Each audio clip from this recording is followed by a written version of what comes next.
What's up, Weirdos? I'm Chris Weir, and this is the Chris Weir Experience, and this is episode number 10 of The Daily Weirdo. And today I want to talk to you about having the tough conversations with your employees.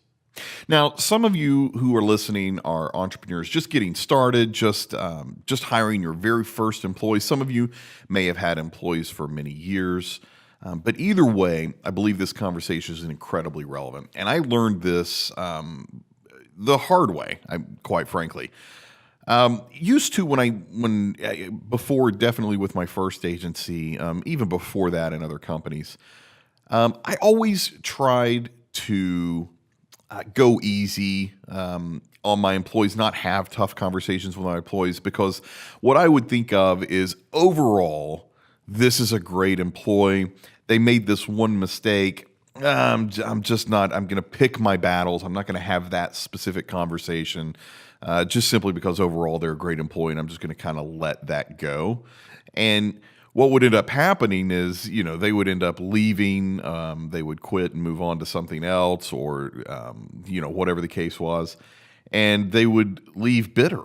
And I never could understand that, because I looked at my side of it and was, look, I'm always giving.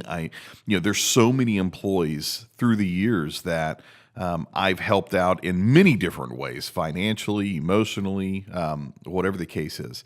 And because I'm just a giving person, that's just something that I love to do. Something my wife has even gotten on to me sometimes, because I if it was left up to me, I'd give everything away. But since I have my family, I've got to be careful with that. But I am a very giving person, and I never could understand why the employee would leave bitter or leave upset or want to leave at all, quite frankly, after creating such an environment. But what I began to realize over time was that me not having those conversations, me not pointing out when maybe a mistake was made, and doing the coaching and the mentoring and helping them to have success and to correct mistakes, me not doing that was incredibly it wasn't only detrimental to my business, it was incredibly detrimental to the employee, right? So I prolonged having the conversations that I needed to secure the performance of my employees, but I also didn't help them because they didn't get a chance to improve. It actually, being tough on your employees, and I'm not saying be mean. There's a big difference in being an asshole and being a mentor and being a coach and helping someone along and allowing people to fail forward and helping them to move forward, even from their mistakes. Or, look, we're human beings, we're not robots. So if an employee starts swaying or starts slacking or their performance starts going down, you as the employer coming in, or their leader or their manager or whatever role that you're in with your employees, going in and coaching them back up to performance standards, not only benefits the company, but it benefits the employee. It's not fair to the employee that you don't have these tough conversations with them. And that sounds counterintuitive. It sounds like you would not want to, it feels like you'd be picking on the employee. That's you pointing out mistakes, you calling them out, having expectations and holding them accountable to those expectations, setting standards and holding them accountable to those standards, expecting their abilities.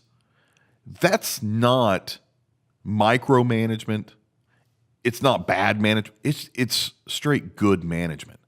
There's this conversation going on that I'm a part of, a group that I'm a part of, where we're talking about the difference between servant leadership and power-based leadership. The difference between the two. Those who are motivated to lead and those who are motivated to serve. Power-based leadership, not necessarily in the negative connotation like I'm power happy, but I'm motivated to lead or I'm motivated to serve.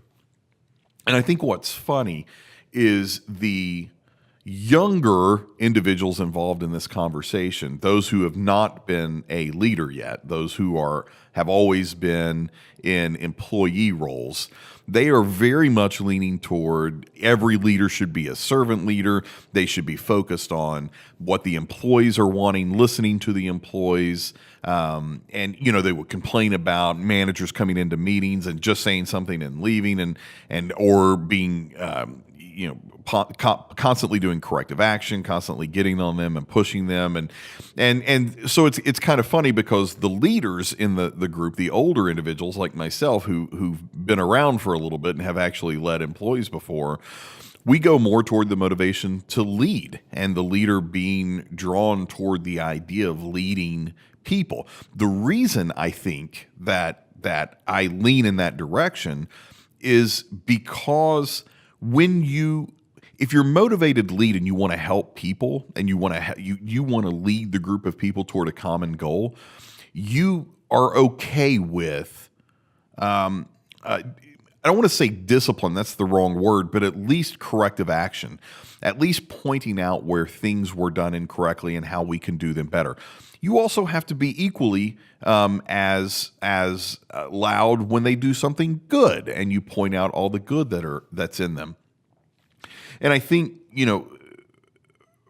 when you look at it from that perspective and you look at it from the standpoint of not just helping the business, but also helping the employee, you start to realize the benefit that exists in these tough conversations for both, but more for the employee than the business.